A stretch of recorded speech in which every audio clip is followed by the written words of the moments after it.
саламатсыңарбы кымбаттуу окуучулар? Силерди 1-июнь балдарды коргоонун эл аралык күнү майрамы менен куттуктайм.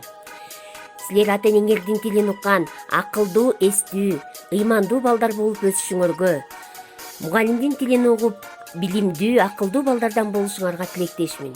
Өзүңөргө ден соолук, Кыргызстандын келечеги боло турган илим билимдүү жаштардан болушуңарды каалайм.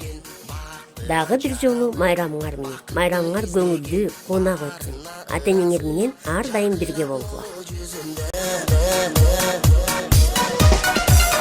Бул дүйнө кабарын оюна илбеген, барына кызыгып билбесе ким деген, баш ийип аргасыз жарокер карап өзүнө.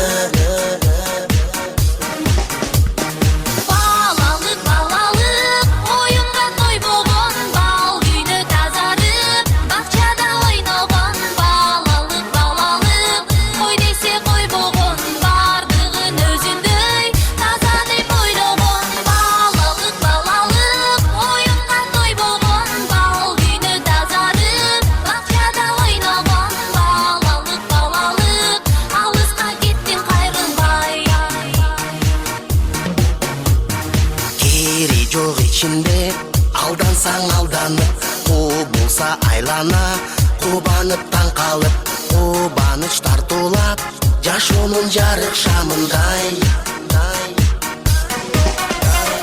Жомокко ишенип, жомокто жашаган, жол салып өзүнчө жоругун жасаган, жодар көз балалык, алыска кеттиң кайрылбай.